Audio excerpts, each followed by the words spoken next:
Good morning, everybody. Good morning. You can find your seat, mingle around. We're about to sing a song, the same one we sing every single Sunday to start worship, number 188 in your hardback hymnal or on the screen as Sarah will provide slides. It's Come, Come, whoever you are, and I invite you to be however you feel comfortable, be standing, sitting as we sing this song together. Wait for the slides. Almost there. There we go.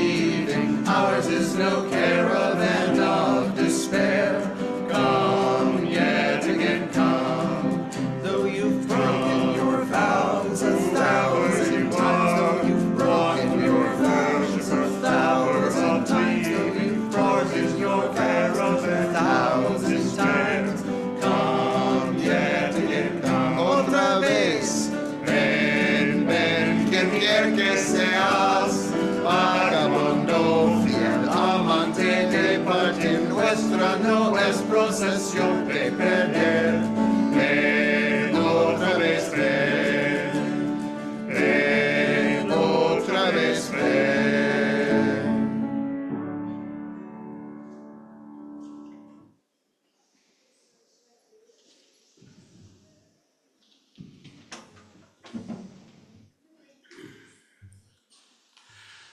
Good morning. Oh, there are two.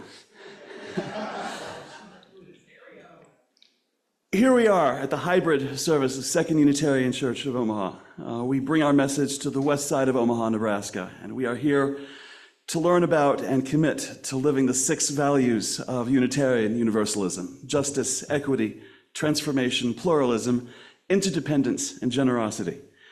We welcome everybody here this morning. We bring a teaching of hope. We bring a saving message. We welcome all through our doors, the joyful, the heartbroken, atheists and Christians, pagans and Buddhists. We welcome, especially today, people of all gender identities and sexual orientations. We welcome all who are searching, seeking, looking for more meaning, more service, more love. All of us are gathered here together to walk each other home. Our Soul Matters theme for the month of October is Cultivating Compassion. My name is Chris Peters, and I'm serving as your worship associate this morning, along with our settled minister, Reverend Juniper Meadows.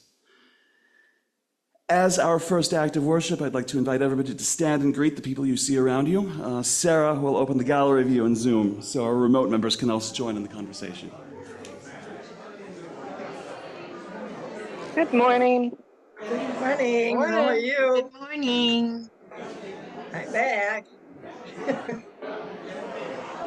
I got left out of all the activities today, so we're moving my daughter's daughter, my granddaughter, boyfriend out of the house and putting him in an apartment. So they're busy doing that and I'm home.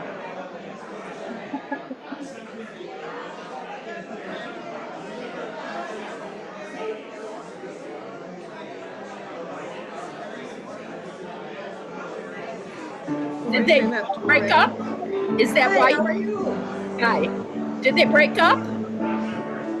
Granddaughter and her boyfriend? No. Oh, okay. He was just there. It's my granddaughter's boyfriend that we're moving out of the house. He's had to be living with us while his furniture all got put together. So today they're going to finish moving the furniture. And then I invite you to continue these conversations after the service, either in person or in the breakout rooms. Okay. And I would like to invite Casey Horkadal to come up and light our chalice this morning. The chalice is our common symbol that unites our Unitarian faith. We light our chalice today with these words from Evan Callahan. We light this chalice for the courage to be seen, for the sacred truth that lives in every heart, for all who have whispered, "This is who I am," into the night and waited for the dawn.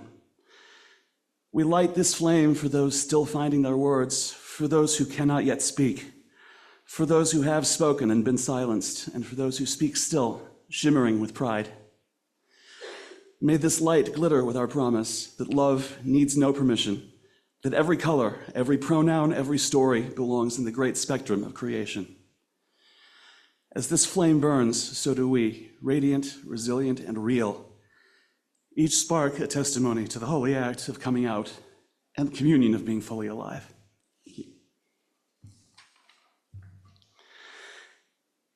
Every week, this congregation recites a shared covenant adapted from the words of James Villa Blake.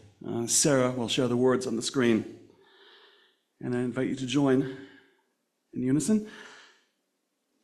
Love is the spirit of the church, the quest for truth, its sacrament. And this is our covenant, to dwell together in peace, to seek the truth in love, and to help one another believe more fully in life. And because Spanish is a primary language for many people in our community, for the sake of inclusion, we also repeat these words in Spanish. El amor es el espíritu de nuestra iglesia, la búsqueda de la verdad, nuestro sacramento, y esto es nuestro acuerdo, que convivamos en paz, que busquemos la verdad en el amor, y que nos ayudemos uno al otro a creer más en la vida. And I would like to invite back the dulcet singers for our first hymn, number 1053 in our teal paperback hymnal, How Could Anyone? And on piano, oh wait, that's me. That's you. Play me a song, piano man. You'll rise and body your spirit, friends, as you're willing and able. No, I forgot to mention, friends, that it always applies. The chat box is your chat box of life. And what is written in the chat box, we also share during altar building, just so you know for the future.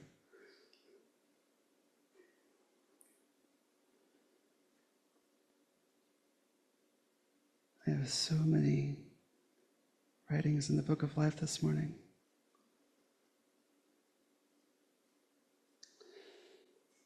Friends, will you join me in that prayerful spirit of reverence and joy, knowing that our lives are composed of moments of celebration, moments of struggle, a lot of dull moments in between, but all of it, nonetheless, contains the full spectrum and story of a life, your life, our greater life together.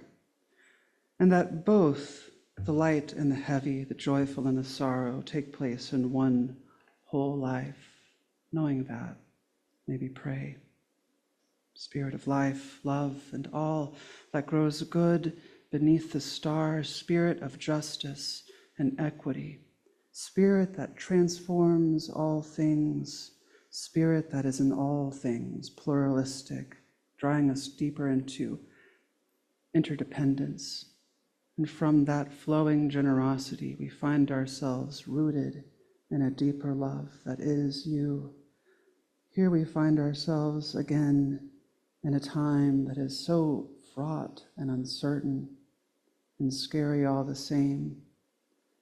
We extend great hopes for ceasefires. We keep our hearts open for the possible good from whencever it may come, and know still that love calls us to do a hard thing, to pay attention and to care, to guide one another home, to help one another believe more fully in life.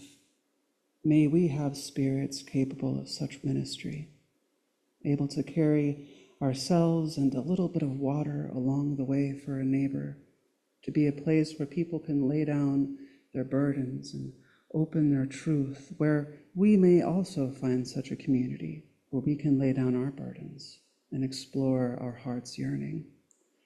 May it be so, and may we hear these prayers of this people on this day. And for all these that have been written and all that might still go unsaid, may we know that there is room for us here and what might lay heavy with us. Pastoral care is available, community care is available. Let this community know where it can meet you so that it might meet you, that we may all grow from the experience together. Your Book of Life, friends.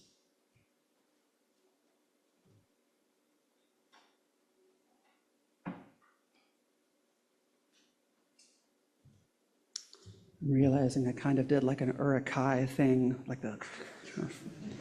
that's a Lord of the Rings joke for those who know. It is a precious thing to come out to someone, right? It is a high sacrament of vulnerability, a blessing from the margins, an opportunity to witness love, realizing it has its own roots. It is intimate. Soul yearning after soul, to connect, to witness, to be real. My friends who are out here with me know how vulnerable it can be sometimes. It can be heart-wrenching because often enough we do lose people, or they choose to lose us, right? These people, it would seem then, were merely playing with us, keeping us around for as long as it comports to their narrow reality. A room with only one window, it is a dreadful thing to lose like this. And yet I can testify to that real and saving experience of we mutual prodigals, each and every one of us, bumping heads on the road, running away from home. I remember being so boxed in that I could not deal with other people living their honest life out loud. And it was only through the light of other people's real experiences and the love and patience of others that I have been allowed to become real. I have to believe this, that we are all capable, primed even for renewal and transformation, made, as our friend wrote, to love one another, made for connection, made to become and become again. I have to believe this because it's happened to me. There is a sermon I've preached before, and most certainly will preach again, about the Velveteen Rabbit. Many people have heard it. I don't think I've done it this year yet. Some of y'all might be familiar. The Velveteen Rabbit is a children's story written by Marjorie Williams in 1922. It goes something like this, suffused with a kind of mysticism of its times, I think, a real sort of magic. It is the story of a boy who finds a velveteen rabbit in his Christmas stocking, just filled with sawdust, an old thing. In the nursery, the rabbit is looked down on by the fancier wind-up toys with gears and wheels, but the boy loves this rabbit and takes it with him everywhere. Once the rabbit remembers the boy proclaiming to his parents that he, the rabbit, was real. And so confused by this, he then asks the old hand-me-down rocking horse, the oldest toy in the nursery that's been in the family for years. The rabbit asks, "What is real? What is real? What does it mean?" The skin horse tells him, "Oh, well, when you become real, well, it takes time. It doesn't happen all at once. No, it takes a long time. By the time you're real, your eyes have fallen out and your whiskers come out and you're very shabby. But that is okay, because once you're real, you can't be ugly except to people who do not understand." The horse goes on to tell him that when a child loves you for a long time, not just to play with, but really loves you, then you become real. The boy comes to and continues to adore the rabbit, and they are constant companions, and this happy existence persists until the boy comes down with scarlet fever. And the rabbit stays with the boy, whispering to him of the games that they're going to play when he is all better. But as the boy improves, his family prepares to take him to the seaside.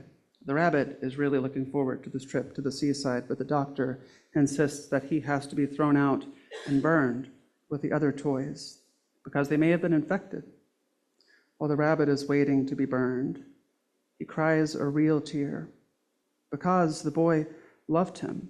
And from that real tear, a flower blooms, and from that flower, a fairy. And the fairy tells the rabbit that he was real to the boy, and because the boy loved him, now she will make him truly real.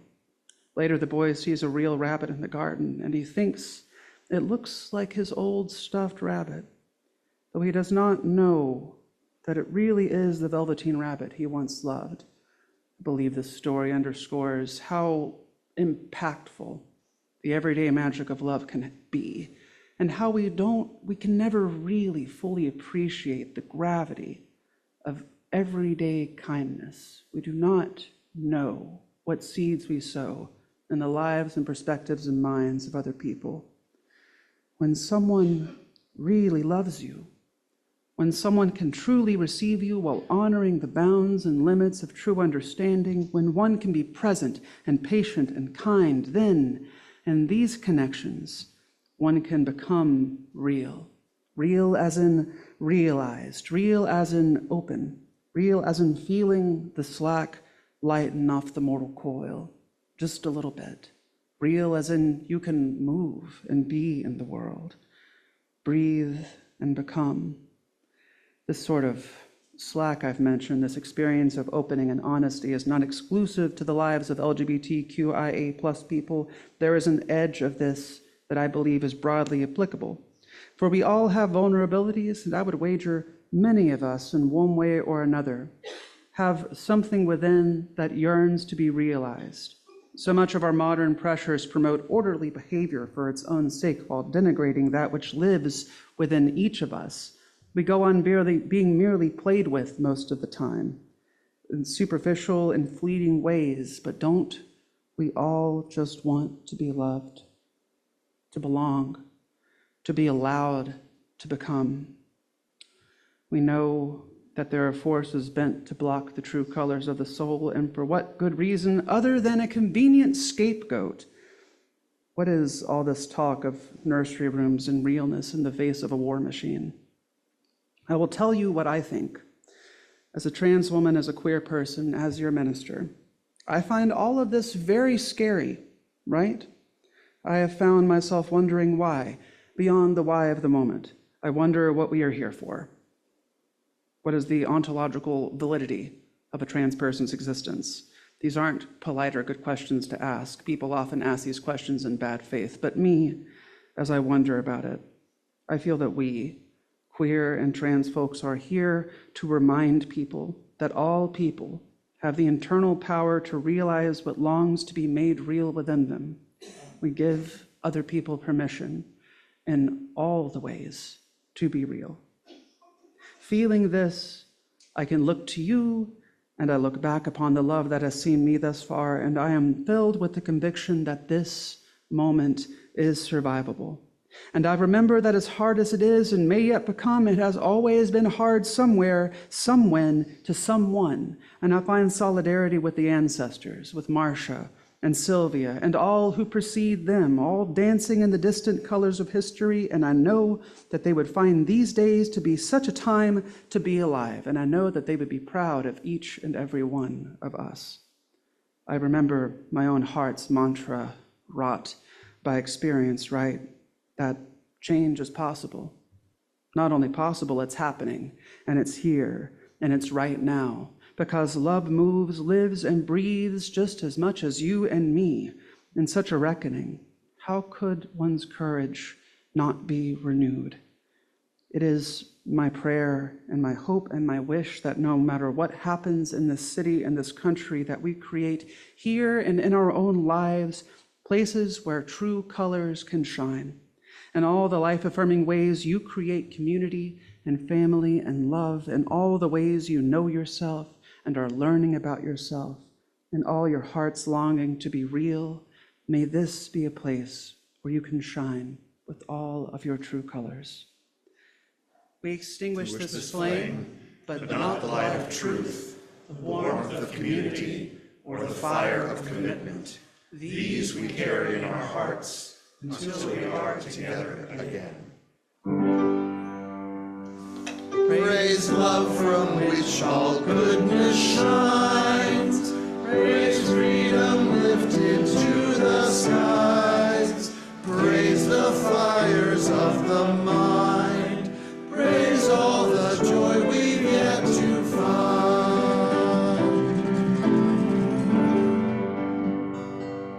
Prophetic Church, this world awaits your liberating ministry, your real heart, and may you be fools for love. May you be pilgrims for justice, and until we meet again, May we rock, roll, and move towards that spirit of beloved community on the horizon. Go in peace.